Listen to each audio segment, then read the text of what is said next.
हे वो सब गाइस, बहुत दिनों के बाद आर्मर वॉर्स की जो सीरीज आने वाली थी, अब जिसको मूवी में कन्वर्ट कर दिया गया है। एंड आज का वीडियो इसी के ऊपर होने वाला है कि एक्चुअल में आर्मर वॉर्स तो एक सीरीज थी, डिज्नी प्लस पे वो आने वाली थी। होपफुली 2022 या 2023 या 2024 इन 3 सालों में से कभी भी आ सकती थी, लेकिन उसको इन 3 सालों में कहीं नहीं रखा गया और इसी साल ही उसको जो है वो एक सीरीज से एक मूवी में कन्वर्ट किया गया है। उसके पीछे कुछ रीजंस है, उन रीजंस को कुछ इनसाइडर्स ने एक्सप्लेन किया है एंड कुछ खबरें आई हैं आयरन मैन के रिटर्न से रिलेटेड, तो उसके बारे में हम पूरी डिटेल में आज हम बात करने वाले हैं। तो वीडियो को एंड तक देखना, बहुत ही ज्यादा मजा आने वाला है। तो देखो, आयरन मैन के रिटर्न के बारे में बातें तो बहुत टाइम से हो रही हैं, लेकिन हमें अभी तक पता नहीं था कि उसका कैरेक्टर रिटर्न कैसे होने वाला है। लेकिन जब आयरन हर्ट को इंट्रोड्यूस किया गया और अब आर्मर वॉर्स की मूवी आने वाली है जो कि एक बहुत बड़ी मूवी होगी, उस मूवी से रिलेटेड एक इनसाइडर ने उससे रिलेटेड ये बात कही है। ये आप यहाँ पे देख सकते हो, इनसाइडर का जो इंटरव्यू हो रहा था, बातचीतें चल रही थी, उस बात के दौरान जो है वो ये चीजें बोली गई। I mean in that case there were some great ideas that were coming out from the show, but that, to be quite honest, felt too big for the show. Kind of conceptually and from, our Disney Plus shows are awesome and we love them, but the budgets are not the same as features, that there's no secret. And when you're talking about a show that want to be seeing all the cool armors and Don Cheadle interacting with all these armors and sort of the legacy of Tony Stark, that became kind of cost prohibitive to do as a show. And we realized as a feature, not only we can get into some of the beautiful imaginary that is from publishing, and there's certainly an armor war run, but also there's way then to leverage the idea of the movie to affect our movies down the line. तो ये देखो, ये पूरी बात जो लिखी हुई है, एक्चुअल में यहाँ पे जो बंदा है वो ट्राई कर रहा है बोलने का कि हमने शो से उसको एक मूवी में से कन्वर्ट किया क्योंकि यार यहाँ पे बजट का इशू था। अब देखो, बजट का इशू कैसे हो सकता है। शी हल्क जो है वो एक्चुअल में आपको पता है एक सीजीआई कैरेक्टर थी, उसमें हमें हल्क भी दिखाया गया था। उसके अलावा मिस मार्वल जो है वो भी खतरनाक थी, जिसका बजट $200 मिलियन था। शी हल्क का बजट भी 200 से $250 मिलियन के आसपास था। ब्लैक पैंथर वकांडा फॉरएवर का बजट भी $250 मिलियन था। यानी कि ये टीवी शोज जो है जो डिज्नी प्लस पर रिलीज होते हैं और जो मूवीज होती हैं, उनका बजट बिल्कुल सेम टू सेम होता है। तो फिर भी ये लोग ऐसा क्यों बोल रहे हैं कि हमें बजट की दिक्कत थी।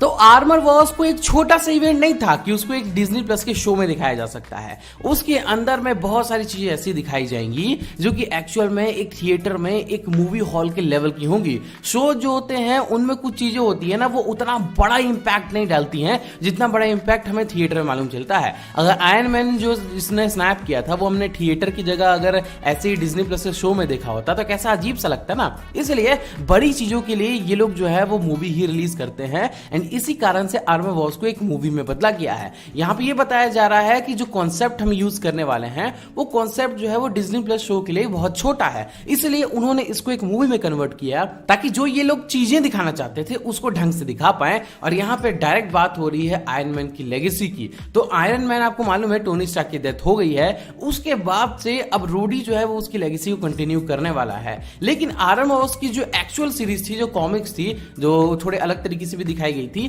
तो एक कॉमिक थी आयरन वॉर्स की, उसमें हमें ये दिखाया गया था कि किस तरह से जो है वो टोनी स्टार्क का टेक जो है वो चोरी हो जाता है और टोनी स्टार्क को ये रियलाइज होता है कि ये गलत हो रहा है। उसके बाद टोनी स्टार्क जो है वो अपना टेक बचाने की कोशिश करता है। वही सेम स्टोरी को कन्वर्ट करके रोडी की लाइफ स्टोरी दिखाई जा रही है। लेकिन आपको मालूम है सीक्रेट वॉर्स के अंदर में हमें जितने अभी तक मार्वल के आए गए जितने एक्टर्स थे, चाहे वो मार्वल सिनेमैटिक यूनिवर्स के एक्टर्स हो, चाहे वो एक्स-मैन के यूनिवर्स के एक्टर्स हो, चाहे वो किसी भी यूनिवर्स के एक्टर्स हो, वो सब के सब सीक्रेट वॉर्स मूवी के अंदर में जो कि 2025 या 2026 में आने वाली है उसमें रिटर्न करने वाले हैं। एंड ऐसा नहीं है कि रिटर्न करेंगे तो नॉर्मली रिटर्न करेंगे, एक बहुत बड़े लेवल पर रिटर्न करने वाले हैं। हाँ, परमानेंटली रिटर्न नहीं करेंगे, सिर्फ उसी मूवी के लिए आएंगे। कैमियो होगा क्योंकि मल्टीवर्स का सीन देखने को हमें मिलने वाला है ना, लेकिन हमें देखने को जरूर मिलेंगे। तो बहुत ज्यादा हाई चांसेस ये हैं कि जब दूसरे एक्टर्स वापस, जब ह्यूग जैकमैन जिनको लोगन जैसी मूवी दी गई थी वो डेडपूल 3 में वापस आ रहे हैं, तो फिर आखिरकार यहाँ पे आयरन मैन वापस क्यों नहीं आएगा। तो बहुत ज्यादा चांसेस हैं कि आर्मर वॉर्स की मूवी जो कि 2024 से 2025 में आने वाली है,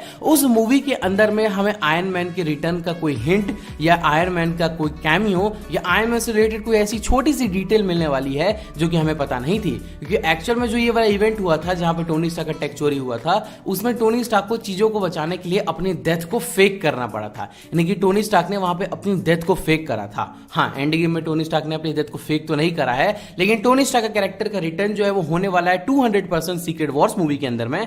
और आर्मर वॉर्स में उसी चीज को कुछ हद तक सेटअप किया जाएगा कि किस तरह से आयरन मैन हमें फ्यूचर में देखने को मिल सकता है। अब देखो, आयरन मैन के किसी मल्टीपल रियलिटी से आने के चांसेस बहुत ज्यादा हैं, लेकिन आर्मर वॉर्स के अंदर में ऐसा हो सकता है कि आयरन मैन का एआई हमें देखने को मिल जाए, क्योंकि मार्वल के अंदर में जो कॉमिक्स थी उसके अंदर में टोनी स्टार्क का एआई एक बहुत इंपॉर्टेंट रोल प्ले करता था। तो आरडीजे सिर्फ वॉइस देने के लिए, क्योंकि उनको पूरी मूवी में तो रहना नहीं है, बीच बीच में बस कमांड्स देने हैं, तो सिर्फ उसके लिए तो आ ही सकते हैं। इसलिए हो सकता है कि आर्मर वॉर्स को एक सीरीज से एक मूवी में कन्वर्ट किया गया हो, और बहुत ज्यादा चांसेस ये हैं, ऐसा बताया जा रहा है कि हमें आर्मर वॉर्स की सीरीज के अंदर में आयरन हार्ट भी देखने को मिल सकती है। एंड आयरन हार्ट के बारे में अगर आपको नहीं पता है तो दोबारा से मैं बता दूं, आयरन हार्ट कॉमिक्स में तब बनी थी जब टोनी स्टार्क जो है वो जा चुका था कोमा में, और उसके बाद जो है वो टोनी स्टार्क का एआई उसकी हेल्प कर रहा था बाकी चीजों से लड़ने में और दुनिया को बचाने में, क्योंकि टोनी स्टार्क के बिना दुनिया जो है वो बहुत बड़े खतरे में आ जाती। टोनी स्टार्क बहुत सी ऐसी चीजों को कंट्रोल